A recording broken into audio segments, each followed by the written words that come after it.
during this major emergency declaration. At the top of this press conference, can I just outline that we will move to morning press conferences for the foreseeable future around 11 or 11:30 each day. If we do need to, in exceptional circumstances, provide a further update, we will do so exactly and precisely as we did yesterday, but we'll try to move to a situation where we report at approximately the same time every day. First of all, a massive thank you to the people of South Australia for abiding by the restrictions that have been put in place. I'm very grateful that we moved to a lockdown situation in South Australia at 6 o'clock on Tuesday night. I think if we had have left this for a further 12 or 24 hours, we would be in a very different situation at the moment. I'm still extraordinarily hopeful that we have been able to stop this, the spread of this disease. Hopefully, over this 7-day lockdown period, we can stop it dead in its tracks, but that will only happen with the continued cooperation of all South Australians. But the good news is that we've had great cooperation in our first 24 hours of the lockdown. We've had great testing, and we know that there have been some extraordinary frustrations with that testing. We've seen a massive increase in the capacity of SA pathology, and I expect that to continue again in terms of an increased capacity today. In terms of the count today, there are 2 new cases to report, and they are linked to the Tenafeate Creek winery, and Professor Nicola Spurrier will go through that with you soon. A brother and sister in their 20s who attended the Tenafeate Creek winery on the weekend. So just 2 new cases, and of course I'm cautiously optimistic, but a huge number of results that have come in over the last 24 hours, and that's what our report is to you today. But we're not out of the woods yet. There's still a huge number of test results to come in, a huge number of people who are in quarantine, directed quarantine at the moment, and of course our primary goal is to slow and stop the spread of this disease as quickly as we can. We're also very concerned about mental health and well-being at the moment. Can I say that we know that there are increased anxieties right across South Australia with greater levels of isolation, as well as anxieties just generally about the coronavirus. And what I can say is there are just so many different ways that people can help, looking after friends and relatives, staying in contact with them, making sure that you get some exercise, eat healthy meals, and look out for your friends and stay in contact with them as you can. We also provide some good support lines, and again there are plenty of these, but I'll highlight 2 of them for you today. The SA COVID-19 Mental Health Support Line, 1800 632 753. That's 8 o'clock in the morning till 8 o'clock at night, 7 days per week. Also highlight Beyond Blue's Coronavirus Mental Wellbeing Support Service, 1800 512 348. So in addition to that, of course, we have our own services within SA Health, and our Urgent Mental Health Care Centre is going to be fully operational during this period of time. Again, a massive thank you to everybody in South Australia who is doing the right thing, abiding those restrictions. Just 2 new cases to report today. We will have further updates if the situation significantly deteriorates like we did yesterday, but I'm hopeful that we will be able to just move to this once daily reporting going forward. I'd now like to answer any questions that you might have directly of me, and then we'll hand over to Professor Nicola Spurrier. We hit a peak in November 20 with our testing rates at 17,400. That was 6 days into the paraffin cluster. Yesterday you announced about 12,800 tests. Why is this so different? Why is our capacity so low, given we've got more clinics open, there's a huge demand in testing? What's going wrong? No, that's a very good question. Keep in mind that what we report is the test results that come back, not the tests that are taken. So I can report to you today that yesterday was a new record for South Australia, 17,592 results that were provided. So if we look at that, over the Sunday, Monday, we were about 7,500 tests processed. We had on Tuesday, as you said, almost 13,000. Yesterday, a new state record, 17,592 592, and I expect to have a very, very high number to report to you again tomorrow. There are huge queues still, though. Is there any more clinics or any more capacity opening up? Absolutely. As I said yesterday, we promised to pull every single lever possible to increase that capacity. That has seen a big increase from Monday, Tuesday, then yesterday. We'll see it again today. We're looking at every single opportunity to increase the capacity of the SA pathology testing. Now, there are two workforces that we need to deal with. There's the laboratory workforce, very important, so that people, once they've had their test, get their result in a speedy time frame, and also, of course, those that are taking the swabs. We have 86 testing facilities across South Australia, and they're shared between SA Pathology, which I think has around 47, but also ClinPath and also ClinPath, and ACL, who have got their own testing facilities. If people go on to the SA Health website, they'll see that they can put their postcode in and they'll get a picture of those testing facilities which are near them. And as I said, what we're doing now is to very significantly again flex up the capacity of those people taking the swabs. Now, SA Pathology has had to deal with, if you like, 3 separate surges in the last couple of weeks. This current cluster here in South Australia, but also the New South Wales and the Victoria increase in surges. We're now seeing, we're coming towards the end, if you like, of the people that needed testing related to New South Wales and Victoria, so we'll start to see that ease down. Of course, yesterday, after we made that late afternoon announcement, we saw a further surge in those people wanting to go and get themselves tested. We now have 71 exposure sites in South Australia. Now, we look at those on a constant basis, and as the Communicable Diseases Control Branch can do the risk assessment, they will start to take some of those exposure sites off when it's safe to do so. But at the moment, we can expect an increasing number of exposure sites to be identified. This is why it's just so important to reiterate the usefulness of the QR code check-in. When the Communicable Diseases Control Branch can access that information, they can put people immediately into directed quarantine if they have been coming into contact with somebody who has this disease. It is so important to move quickly in this situation. Any delay in time frame really plays into the hands of this disease. And so I again reiterate to people, if they have to leave home, please make sure that they are very, very strictly using that QR code check-in. And I'm also asking people, if they don't need to leave home, don't do it at the moment. Premier, in regard to the new testing location at Lot 14 for those who've received text messages, has that fired up yet? Yes. So my understanding is that what was a problem for the Communicable Diseases Control Branch was people that they were high priorities and needed to be tested immediately. It was difficult to affect that at the moment with the large surge going on across our 86 testing sites. So we've now created a dedicated site within 24 hours in the centre of Adelaide, which the Communicable Diseases Control Branch can directly send people to for a rapid test. It's a very important facility and it's been stood up within 24 hours. And how many people will that be dealing with? I don't have the exact capacity of that, but I don't think there's a particularly big capacity constraint on that. It is really more about trying to get a streamlined process for those very high priority cases. The new centre you set up. Testing clinics at the QEH and Women's and Children's earlier this year, was that, were we getting a bit complacent in closing down clinics and losing that capacity? No, because we stood up the mass the mass testing clinics. So we've been able to, if you like, get a good spread right across across the city, 86 separate locations across SA. The one you stood up in waiting Ridgehaven. for 10 hours and more, 14 hours and more in winter with kids in the car.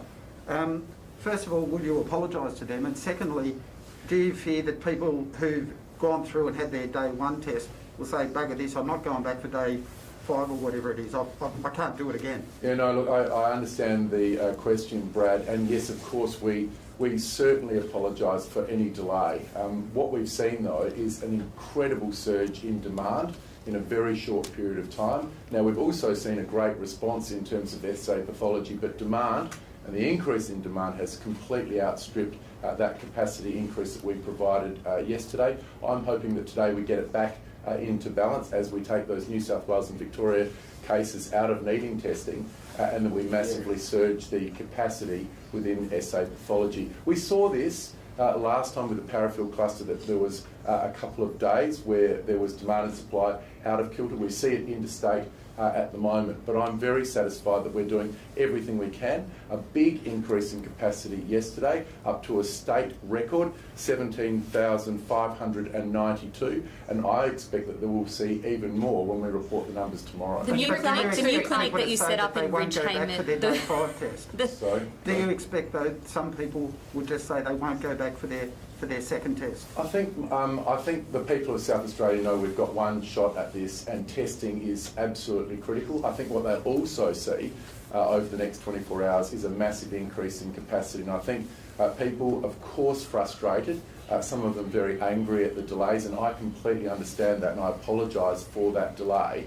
But what they will see is SA Pathology and SA Health working very, very quickly now to even further increase that capacity over the next 24 hours. So I expect it to come back into balance, and I expect South Australians, like they always have, to do the right thing to protect themselves, their families, their communities, their workplaces, the entire state. This has been a hallmark of South Australia since day one, and I would expect that it will continue into the future. The hours at the new clinic in Ridgehaven are 9 to 4:30. Are you considering extending those, given that's where the cluster is? And also, just one more. Yes. Yesterday we asked about whether the waiting times for testing clinics would go back up online as they were in the last outbreak. They had sort of a live update on the website. Are we looking at doing that again?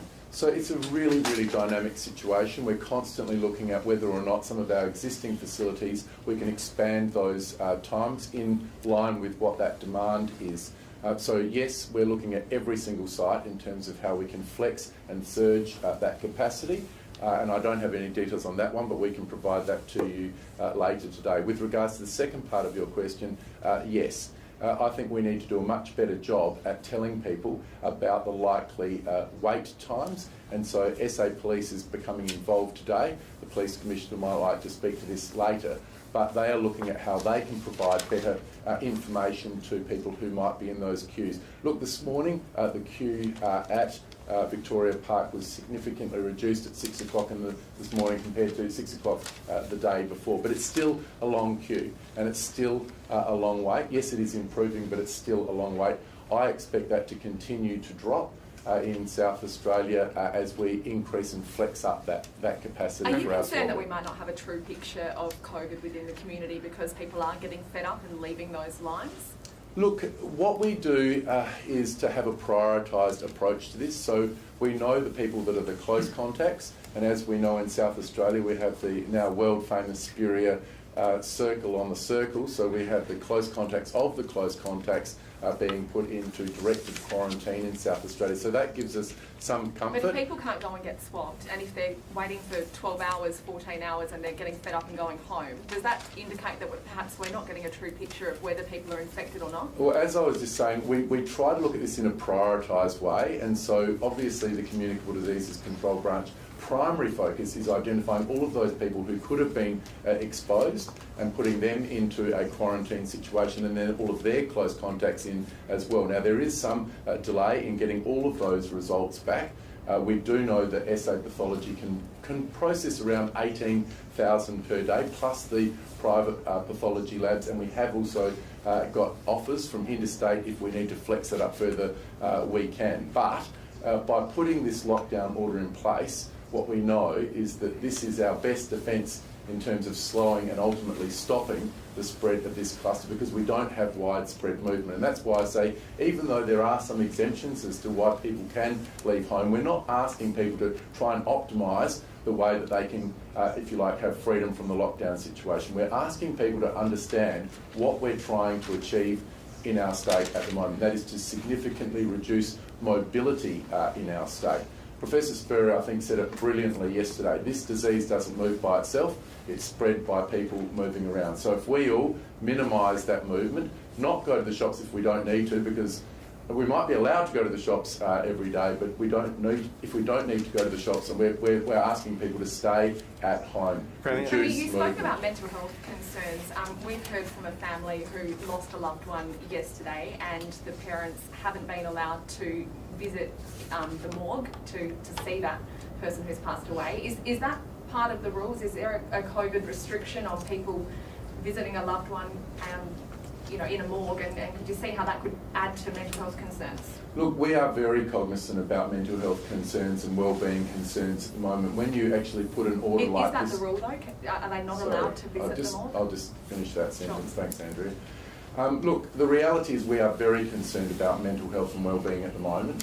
And that's why within the direction that's been put in place by the state coordinator, there is sensible movement in terms of providing care or compassion. And in fact, last night, we further expanded that direction because we are really concerned about people who are isolated, increasing levels of anxiety, and we don't want to exacerbate the health situation we have with coronavirus with health concerns around mental health. So I think we're trying to be as flexible as we possibly can, but what we're doing at the same time is asking people this is not an opportunity to game the system, to reduce the restrictions and increased mobility. We're really asking people to understand the highest level order that we're principle that we're trying to put in place here, and that is to reduce mobility around the Okay, state. Can I actually clarify? On the mental health I impact. just didn't quite get my answer to that Sorry. question though. Are people allowed to visit morgues if someone passes away during this lockdown? Well, as I said, as part of that direction, you can actually visit family members for care and compassionate reasons. So that's in there. So With regards to that specific one, I'm sure the Police Commissioner will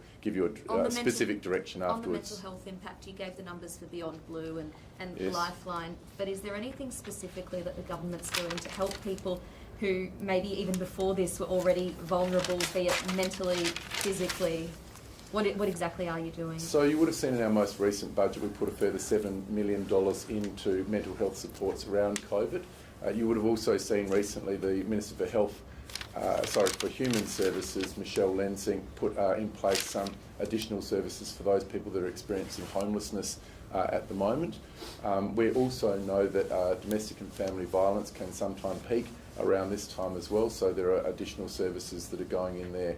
Look, this is a time where we need to really look out for those people who are vulnerable in our community. There are good government supports, there are good NGO supports out there, but the very best thing that people can be doing is showing care and concern for their family, for their friends, getting on the phone. If there are any concerns, please reach out, speak to somebody. This is a tough time for our state, and working together, we'll get through it. Are you looking at something Information specifically? today Are you for looking the, at something specifically in regards to this outbreak? Maybe for people in the northeast who are financially or vulnerable in a disability way. I'm not quite sure what you're getting at. Yesterday we did announce our support package in terms of disaster relief. Now there was a federal government package which was put in place. We extended that for disaster relief for the country areas in South Australia, and we also know this is a very, very tough time for small business in particular in South Australia, many of whom don't have a big balance sheet, and so we're making cash payments to small businesses experiencing really tough times at the moment. And that's something that I think we've moved very, very quickly on in South Australia. So if there's a specific area that you want me to follow up in, I can do that after the press You conference. guys mission for the Can I construction please ask industry? about the exposure sites? Yes. It's a lot of stress, but there's some of these that are small businesses. They've got to deal with records, they've got to deal with staff, and they've got cleaning, those sort of things. Is there any support that can be given to those exposure sites, those small businesses? So SA Health have got good services in terms of working with proprietors of businesses to try to help them access data, and sometimes we do that with SA Police as well. Look, the reality is every single person we've had to deal with so far is extraordinarily cooperative in South Australia. Nobody's trying to be difficult in providing those records. In fact, we've been overwhelmed with support from the proprietors of all of the exposure sites that we have at the moment. They know that if we can work together, we can get through this as quickly as possible. We can slow the spread of this disease. And in fact, our goal is to stop the spread of this disease in South Australia. Tom? Premier, you gave permission for some elements of the construction industry to start work again from Monday, mainly on government projects, a number of schools. Was this a case of trying to reach out and help the industry, or was this more a case of these projects not likely to be finished on time if they don't crack on? Well, I wasn't personally involved in this, so this was something that goes through as a direction, and there is some minor leniency around essential work in South Australia, mainly I think around hospital emergency department upgrades and also road projects and a few number of schools. Actually, yes. Yeah. So I think they're the three areas that were included in that direction change. Do you know how they were decided, how the projects were determined? No, that's not something that I've been involved Josh, in. Premier, can you give us an Is there any update indication? on the ADF coming into help?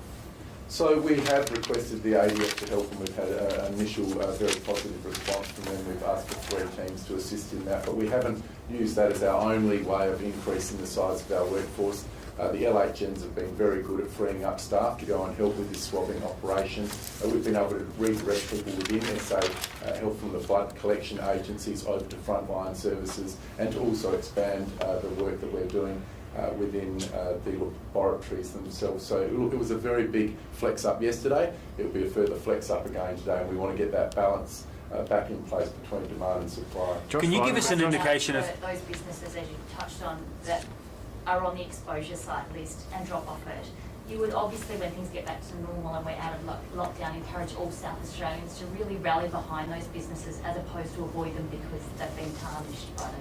We've seen some great acts in South Australia where the general public have said, look, we know that our local greengrocer is doing it tough, or our local cafe is doing it tough. They can only have takeaway, and people have thought, well, rather than go to the shops, I'm going to go and support my local cafe because they're going to have food that's going to spoil if we don't purchase it. I think what we're seeing in South Australia is people rising to this challenge. This is a tough challenge. It's faced many other parts of the world, many other parts of Australia.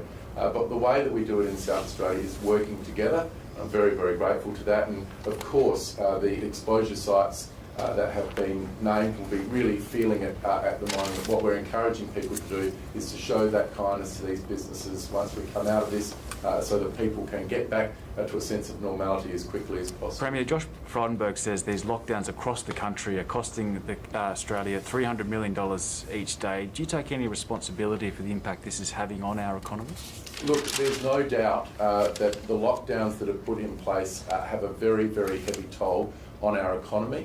Also have a very heavy toll on individuals and on businesses. But we've got to weigh up the situation that would occur if we didn't put these restrictions in place, if we let this run, sometimes for weeks, sometimes for months. South Australia has had the lowest level of restrictions in the country. We've had the least days lost to this disease of any state in the country. We expect to get back to that situation. Our mantra right from day one is to go hard, go early, don't give this disease any opportunity to continue to spread. Now, we have put a 7-day lockdown in place, and we know this is a very heavy toll on businesses and on individuals, and that's why we moved very quickly to put that compensation package in place. And we fully recognise that that's not going to completely equalise every business and every individual, but we wanted to move as quickly as we possibly can. But our primary focus at the moment is on the health side, is to chase down every single part of this disease, every single opportunity for it to continue here in our state, and to lock it down, to jump on it as quickly as possible. We can only do that with the cooperation of every business and every individual in the state. I know it's still early days, but can you see this lockdown being extended? Look, it's way too early to say that. I've got to say that the results overnight with 2 new cases linked to the Tenafeate Creek winery are very encouraging.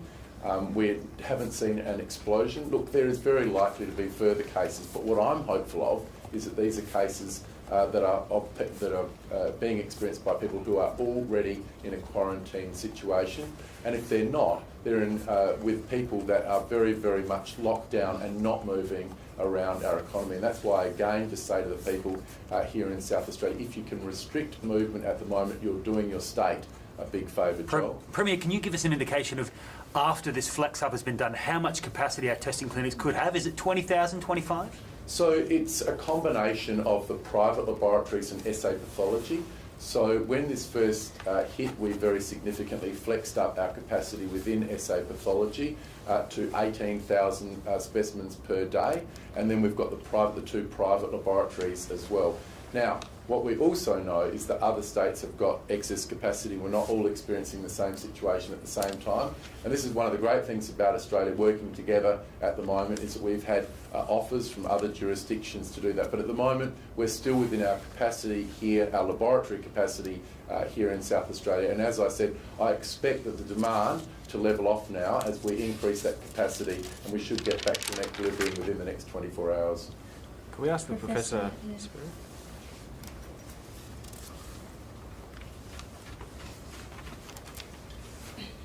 Thank you and good morning. I just wanted to touch on a couple of things that have already been asked in terms of the family who are at the moment bereaved with very sad that they've had a loved one die, and about the ability to visit the body. Even if these things are not in the direction, I just wanted to point out to people we have a very, very good and robust health exemption process, and there's a health exemption email that people can email, and that's exactly the sort of thing that our team would be looking at. Obviously, if somebody, even if they were in a quarantine situation, we would be able to organise a sterile corridor, and we do that all the time for end-of-life visits, but this would be in that same sort of category.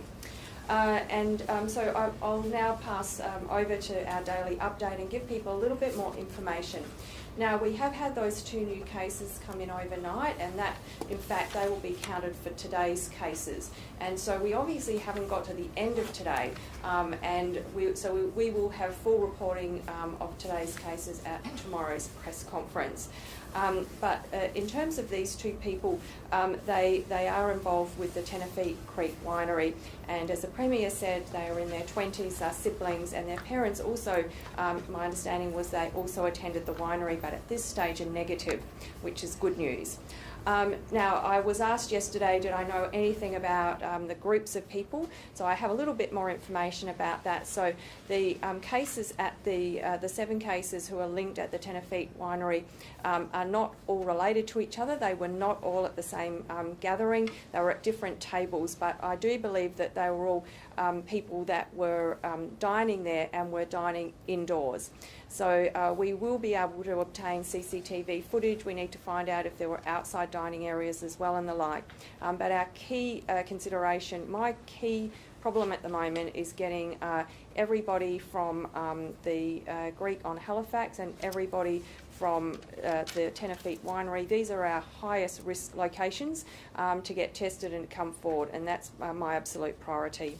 So we now do have the 14 cases linked to the Modbury cluster. Oh, actually, I just might say in terms of these 2 young people, they were informed early hours of this morning, and the contact tracing interviews are being obtained now, so there will be more exposure sites. So both of them went into quarantine on Monday night, so we have that Monday period of time where we will be taking those detailed interviews, so there will be some new exposure sites. So we've now got the 14 cases. A little bit of an update about the original case, a gentleman in his 80s. He remains stable. He's still in the Royal Adelaide, and there have been no further transfers of cases to hospital. They all remain at Tom's Court. And as the Premier said, we now have 71 exposure sites, but that will be increasing. People who hoping all South Australians are watching our website and keeping and looking at it, hopefully 3 times a day, morning, lunchtime and evening, as we update that.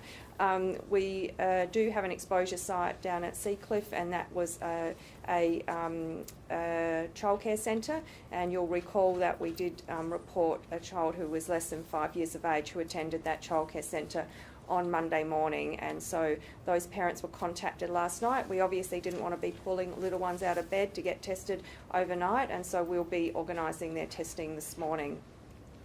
Now, in terms of the number of people who have been at exposure sites, and just to clarify, we do have tiers of exposure sites, and you might be used to that from other states. So we've got tier 1 to tier 4. And the tier 1 is our really critical high risk where we've had transmission. Our tier 2 is still high, but we haven't had a transmission occurring. Then we've got a tier 3 and a tier 4. And the tier 4 are things like going in a park and where we've had a case. So we don't think it's a really high risk, but we've asked those people to watch for symptoms and to get tested if they develop any symptoms. So out of all of those different tiers, all altogether there's been 13,610 people. So it's a large number of people. In terms of actually being in quarantine, and those will be Tier 1 and Tier 2, there's approximately 4,000 people. And that may vary, as I've said in previous press conferences, depending on our risk assessments, which are ongoing, and we might downgrade or we might upgrade, but it's at around about 4,000 at the moment. And I want to thank those people who are in quarantine. I know the rest of us are in a lockdown, but those people cannot leave the house only for medical reasons, and it is really important that they don't come in contact with anybody else.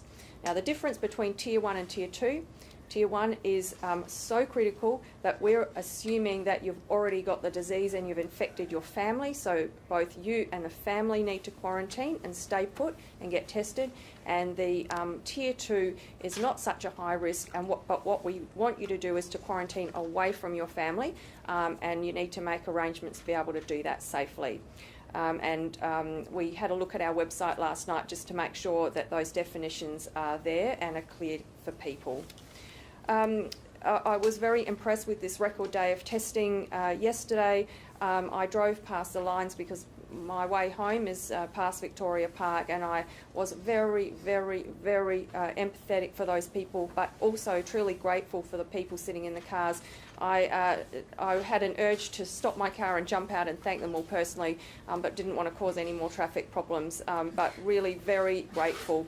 I've been in contact with the Hospital Research Foundation, and they are organising to have free coffee for people, so some coffee vans there, and also to put some care packages together, recognising the amount of time that people are having to wait. But we are hoping that that is going to resolve as we work through the testing. And just a little bit of an update on the testing. As we said, we've got this priority testing. Now, when we sat down with the team this morning and we looked at Lot 14 and we looked at the weather, we realised that we actually do need to think of a different place to have that, because the weather is not good at the moment. And whilst that's sort of a convenient way to drive in, and it's certainly close to the laboratory, so we get the test run, because we still actually have testing laboratory facilities there at Frome Road, the weather is causing us problems this morning. So that's likely to shift, and I don't have an update on where that is, but we had our planners working on this overnight, coming up with another solution. But that is just for those people that we want to have priority testing on. Now, I just wanted to mention one other thing, because I am very concerned about those two, the winery and the Greek on Halifax, those particular locations. And I just wanted to update you as to how we're going with the testing so far on those people.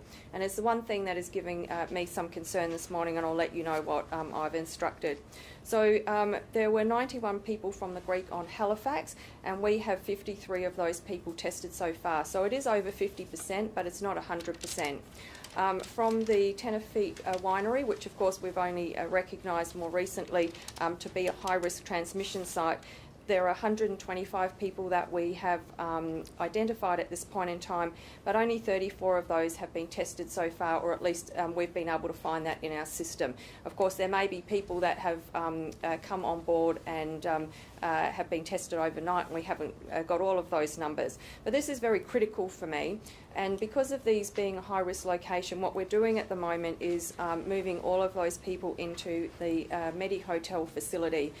We've got to obviously check that we have capacity, which we do have, but from my perspective, from public health perspective, those people are at least the same, if not slightly higher risk of getting COVID than some of our international travellers at the moment, and we'll be treating those people in the same way. This will actually help as well with the testing, because we have nursing staff there who do all of the regular testing. So just a bit of an update, and I do apologise to anybody who is in that category listening to this press conference. I'm hoping that you will indeed have had a phone call. We're organising all the logistics, and just to let you know that the quality of our Medi hotels is absolutely fantastic. You will be looked after really well there, and you can relax, and you will be given excellent health and mental health care during that period of time. But I just think that's important in terms of protecting the public, given the high risk. So that's where I've got to at the moment. Very happy to take further questions about any of our other exposure sites. So is the concern there with the two major exposure sites, the Greek and Tenafeate Creek, that you have identified them via CCTV and bank statements or QR codes and haven't been able to get in contact, or not enough no, people we've been checked able in? to. So we've been able to contact 125, so that's all fine. But I remain concerned that we don't have all of the testing done. Yeah. Now, my assumption is that people may have had problems getting the testing done, and I need to have that prioritised. And just in terms of public health and population safety, the safest thing to do is to make that call and have them transferred to a Medi hotel. And the reason for saying that those are high risk is because we've already had significant numbers of transmissions in those facilities. So is that Professor- 206 people, 91 from the group on Halifax and 125, Yes. they'll be moved into Medi hotels? Yes. Is that happening today? That's happening immediately, so that was one of the things that we were actioning as I left to come to the press conference. Professor, you've mentioned some of the larger exposure sites, like the 2 shopping centres on the list, that you might be able to whittle that number down so it's not anyone who attended those sites during the times. Have you been able to do that yet? So the team does a risk assessment, and they'll be focusing on what is, in terms of public health safety, the most critical thing. So they'll be doing risk assessments around anywhere where they know that there's been a case in a poorly ventilated area and for a long period of time. So they will be doing that work, and we've got different teams working on different parts of this outbreak, and that will be updated accordingly on our website. In Professor, there are regard to the now 14 cases, how many of those 14 have been vaccinated, either receiving 1 dose or fully vaccinated? This is really a very important and critical question, because when we get that information from New South Wales, it was very clear they had a particular party in Hoxton some weeks ago now, and just about everybody became infected except for those people that were vaccinated.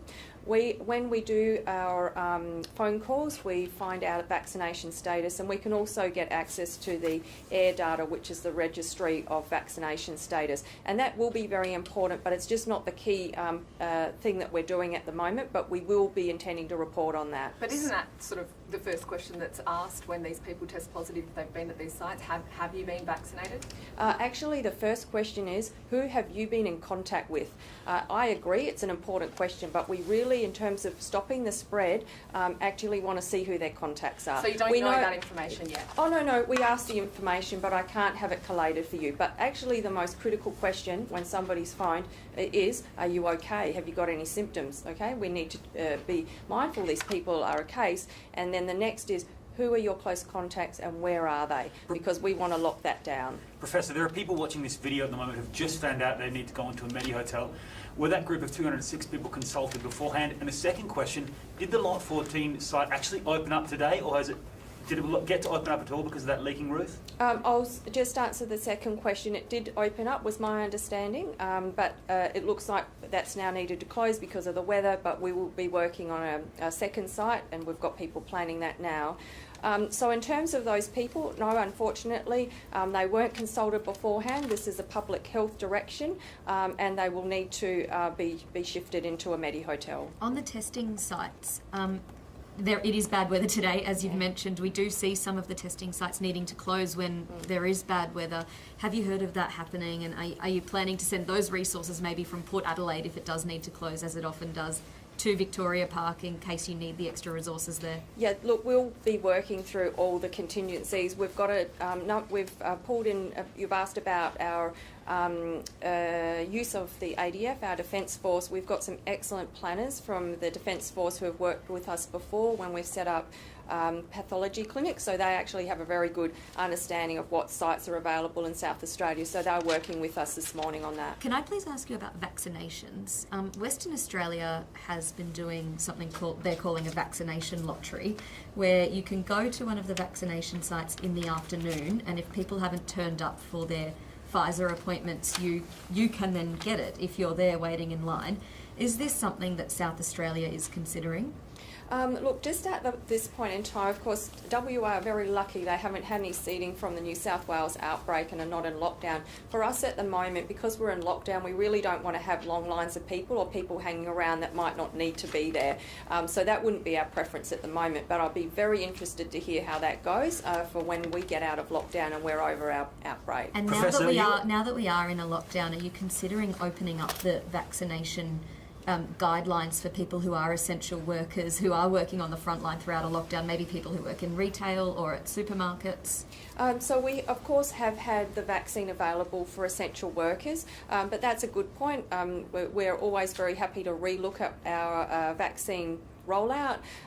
We know that, as people know, Pfizer, there are some constraints on the supplies, and we need to make sure it's directed in the right way. It's Yesterday, only the been Premier essential said there were healthline still workers. 700 appointments over the next few days.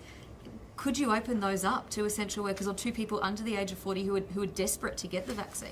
Look, we'll look at all of these options. There's a team that specifically looks at the vaccination rollout, and I'm sure they're looking at all of these options. Isn't it only Can I go back healthcare to workers? Those 206 people who are going into medi-hotels, does that pertain to their families as well? If they're living in close contact with their families, do they go into the hotels as well? Yes, absolutely. So with those high tier 1, we, as I explained before, that we make an assumption almost that who you're with, by the time we get to you will have infected your family.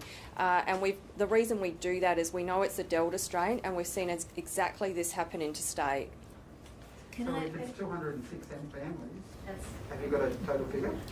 So that's the total number that I've been given, okay?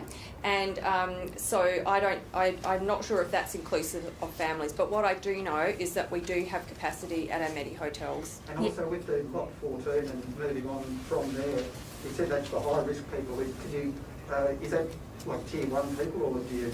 That's generally for tier 1 and tier 2, but certainly we will be prioritising tier 1. And do you know what the Professor, capacity of that clinic is? We've heard it's only 40 a day. No, it's 100 a day, and we think that that's probably just about right in terms of the information I've got from CDCB. But one of the other issues with it is it's only a single lane, so it's even if you had more staff, you can't increase the capacity that easily just because of the fact that physically it's a single lane. So we're looking at another site. Professor, Can I are you ask- more hopeful today than yesterday? Are we looking at a better situation at the moment? Look, I think we're in about the same situation, quite honestly. We've got those 2 high-risk exposure sites. I'll feel more comfortable when I've got all those negative results in. I am, though, very comforted by the fact that people are getting tested, and I do thank all of those people. I'm also really comforted by the fact that South Australians generally, they do the right thing, and when we ask them to have a lockdown, they follow those instructions. I did a forum last night on a digital medium, like a Zoom teleconference with all of the multicultural leads across South Australia. Now, when we first did a similar teleconference or video conference last year, we had about 40 people. We had over 200 people who were the leads in multicultural groups across South Australia. And I am so pleased that we've got everybody interested enough to come to an evening session to get that critical information and get it out to their communities in language and in ways that they understand.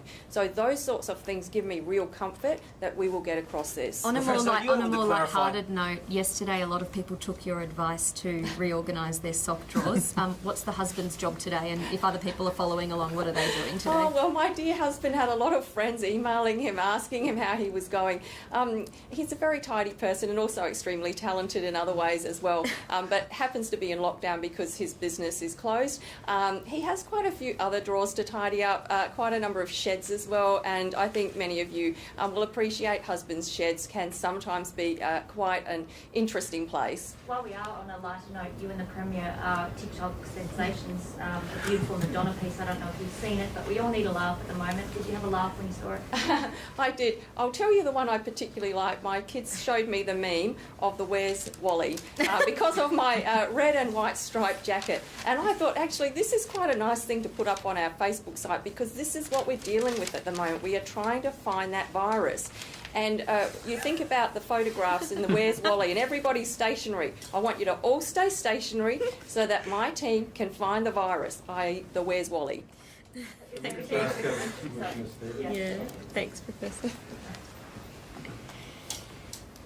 There's a little bit of confusion around the new direction about visits from individuals to loved ones or whatever in single households. The way it's couched, it's only if they don't have a spouse in the same household. What about if you're living in a shared house? If you live with someone else who's not a spouse, can you then go and visit a partner in another household who lives by themselves? So the intent here was to accommodate those circumstances where people are in a relationship but not living under the same roof. This provision has been amended on the basis that whilst we're aiming for a 7-day lockdown and we want to be out of this in 7 days, there is the possibility that it may be extended, and we understand the impact that will have on people who are in a relationship and not able to visit their partners. So if you read the amended part of that particular direction, I think it spells it out quite clearly. We are trying to limit the number of people who might be potentially exposed to other households, but giving an opportunity for those people who are in a relationship to spend some time together in a safe way. It's also extended to people who live on their own, who need support and assistance from another person.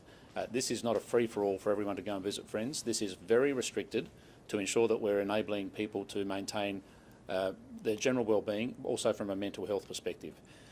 The previous version of the direction did permit people to leave home for the purpose of giving or providing care and support, which included physical and mental health.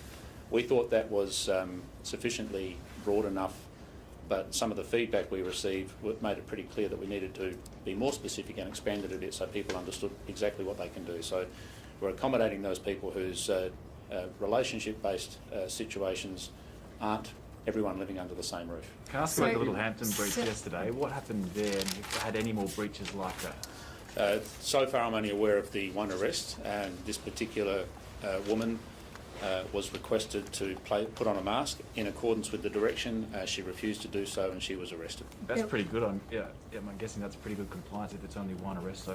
Well, I think you only have to look around the streets to see that, and I get the very strong sense that the vast majority of people are doing the right thing. I'm seeing people wearing masks. They're wearing masks in supermarkets. My strong message is if you're not wearing a mask, then you are breaching the direction. If you are requested to do so by a person working in a retail outlet, please abide by their request. Don't get into an argument with them. They're doing the right thing, and it's up to you to do the right thing as well. Commissioner, this might be a There was question. a party overnight in Port Lincoln. Are you aware of? No, not aware of that. Has anyone been fined? If there's just been the one arrest, is there anyone that has been fined? The most recent information I have is that 5 expiation notices have been issued and 11 people have been formally cautioned for breaches of the direction. And I don't have the specifics on what they were for, but it would be in relation to mask wearing or not complying with the directions relating to the lockdown. Commissioner, this might be a question for the Professor, sorry, but I'll just ask you, people that have been ordered to quarantine, the thousands of them with their families, how are they meant to get food? Are they allowed to go to the shops? And if so, how is that being accommodated? This comes under the provision in the direction that other people are allowed to leave their homes to provide care and support to others. So quarantine is quarantine. You cannot leave home to go to the shops. This is different from a lockdown. If you are directed to quarantine, you can't leave home. The intent is that you would reach out to others who can assist you. You can order and have order online and have things delivered. And if you are really at a stretch, then you can contact SA Health, who will put some supports in place to make sure that you're looked after. Can I just clarify some of the bubble rules? So it's for people who are in a relationship before the lockdown, and what if there are, you mentioned people who live alone who aren't in a relationship, can they visit a friend for mental health reasons? One other person. It's spelled out that you can identify one other person who you can then have a visit from or go and visit. But once again, I'm stressing, this is not a free-for-all where everyone can just use this as an excuse to go and visit friends. If we find out about that, we will take action. And given we're accommodating the particular needs of individuals who find themselves isolated and on their own for the duration of a lockdown. Given we now have the... though, because it specifies, you can't do it if you've got a spouse. If, say, a young person who's living in share housing has a partner who lives in another share house, can they go and visit them? No. but the circumstances for that individual are that they're not on their own, they're not isolated, so there's no specific requirement that we would identify that would warrant that type of visit. Plus, you're also looking at the risk of potentially bringing the virus back in and affecting other people. So, can I just stress this? These are very complex directions. They take a significant amount of effort to construct. We try and consider all contingencies. But the overarching principle, as Professor Spurrier has said, is that the purpose of the lockdown is to prevent unnecessary contact between individuals while we try and get on top of this. People should be abiding by that principle and refer to the direction if there's some particular need that needs to be addressed, and if it's not addressed or they can't understand it, they should make contact with police or SA Health and we'll step them through it. Do you know how many police officers are this morning the Theberton Barracks? Sorry, I missed that. You mentioned on radio this morning about the Theberton Barracks and the close contact that was detected there. How quickly were people on site notified that someone there was going into quarantine, and was there any secrecy surrounding that? Because my understanding is some people only found out when cleaners rolled up. My understanding is that the advice was provided virtually immediately to the people who were likely to be affected, but that was resolved quite quickly as well. The individual who potentially had been exposed was put into quarantine, and those people working immediately in that area were requested to go home until such time as we had a negative test from the person in quarantine. So, issue resolved. It's no different to any other workplace where there's a potential exposure. We would expect the same treatment by anybody else in any other sector. And What's been the impact to your workforce? Police out of action at the moment? It's not just police, it's police and other staff, but obviously that has an impact on us. In some respects, we're lucky that we are currently in a 7-day lockdown. It's really obvious that there's a suppressed level of activity within the community. That does give us some capacity, but we are still deploying police to our borders. We have police officers in our Medi hotels. We're doing compliance checking at the moment. So this extra 100 odd staff, which fluctuates based on when they get advice from SA Health, does cause a drain, but we have a daily workforce meeting to determine what our priorities are and where we need to put people and what functions need to continue. There's a so-called freedom protest this weekend. How will you handle that? We'll assess that as we arrive at that. The intent of the lockdown should be maintained. People are, by and large, prepared to do the right thing if we see that there's a level of consistency of approach. So we won't allow people to blatantly disregard the lockdown. The police will be there.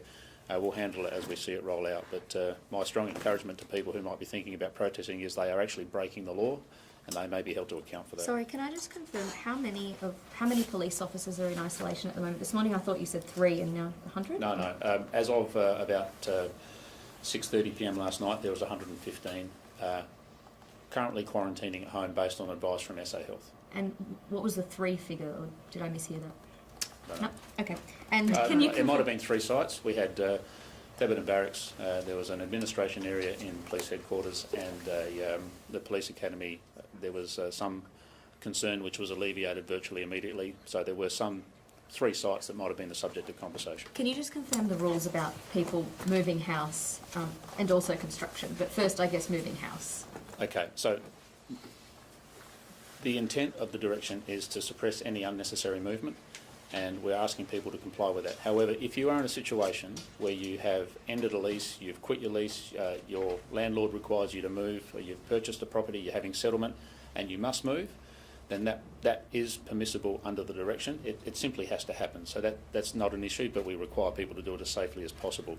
But if there's an opportunity to defer any sort of move, then we'd ask people to consider that as well over the course of this 7-day lockdown. Commissioner, can you just Sorry, clarify? Construction was the second part. So some can go ahead from Monday. Do those people who are taking part in that need to wear masks while they're working? Or? There are a strict set of rules in relation to how those construction activities which are approved must be conducted, so they're COVID safe, and the industry participants involved in that are aware of those requirements.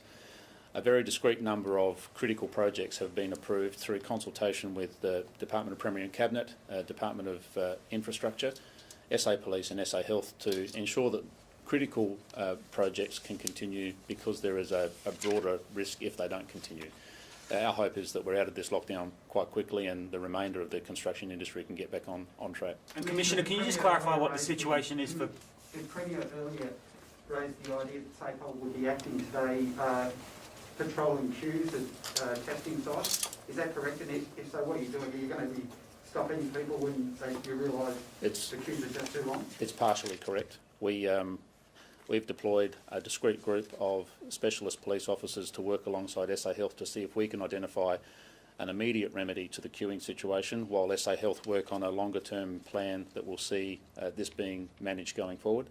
I suppose this is like a short term fix that we're trying to identify. I don't know that we'll come up with a solution, but we thought we could reach in, allow SA Health to continue the really important work of coming up with a permanent solution, but we'll see if we can come up with something that gives people some respite from the long waits that you've been talking about over the last few days. And Commissioner, can you just clarify what the situation is for freight workers at the moment? Has there been changes there?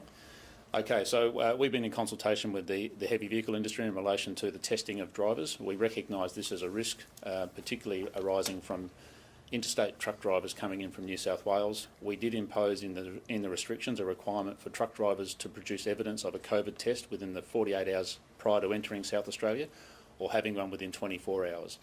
That's caused significant disruption to the freight industry, so we've been sitting at the table with them, and at some point today I'll be signing an amendment to the direction that reverts back to the 7-day testing for interstate truck drivers coming into South Australia. We'll communicate that to the sector directly once that direction is signed, so that they can inform their industry representatives and workers that this is the new requirement at this point in time. It's all about balance. We have strong border restrictions in place to minimise movement between states during these difficult times. We identified that freight was a particular issue that we have to allow to continue. The requirement we put in place was a significant impediment on the industry and was having an impact on workforce availability. So we're obviously adjusting that so that we can sustain that sort of critical industry movement, but at the same time ensure the protection of the South Australian community. I just have one more for Professor Spiro. I'm really sorry, but I know it wasn't your priority yesterday, but are we any closer to identifying where the original case came from, whether it was the airport, the taxi or the hospital? No, I haven't got that information, but it is. We do need to find that out, and it's on ongoing discussions with New South Wales. So I should be able to update people later in the week. And can you just clarify how many thousand people are currently been ordered to quarantine? Is it 13,000? No, it's approximately 4,000 people who are in Tier 1 or Tier 2 sites, and those are the people that require the quarantine. And just because you've called me back, I just wanted to make one other comment, because we had a situation yesterday where somebody who was in quarantine did exactly the right thing. They did an online order for food, and they had a delivery from one of the supermarkets. Now, unfortunately, the delivery person, again thinking they were doing the right thing, brought the groceries up to the door, and there was a close interaction. So that's meant that delivery driver has had to go into quarantine. And people might recall when we had the family with the minor and his children, when they had various things dropped to their home, those people also then required quarantine. So if you're in quarantine and somebody's dropping some food off for you, or some groceries, or you've done an online shopping, it's very important that you tell them to leave it, obviously because of the weather, under some plastic or under cover, and to send you a text that they leave it at the door, they leave, and then you open the door and get those goods, because it just means that we've got another person that we will need to have looked at in terms of going into quarantine. But does that 4,000 figure include their families or not for the Tier 1 sites? Sorry? Does that 4,000 figure that have been ordered to quarantine include the families of the Tier 1 sites who also need to quarantine? So it's I'm not absolutely sure on that, but it's approximately 4,000 people, just to give you an idea of the size of this. And how big a concern are the exposure sites at the childcare centre and the school, given the length of time of that exposure and interaction between the kids? Yeah, sure. So in terms of the childcare centre, the child who was infectious was there for most of the day, so it was a long exposure. On the other hand, they may have been early in the incubation period of the virus. So it is obviously an important site. Because it's a childcare centre, we do have good records of which children were there and which parents had picked up the kids on that day, and of course we know all of the staff. Now, in terms of the school, the school, as I understand it, also have a classroom for children with a range of disabilities, so that was a concern to us, and we, as soon as we see that, we want to make sure that we've got all of those people tested and in quarantine, and also have sufficient care and support during this time. There were 2 classrooms that the teacher taught in. Those classrooms are level 1, so tier 1, and then the teacher also was on yard duty on Monday, and so that's why we've had to call the rest of the school a tier 2 site. Okay, thank you. Thank you.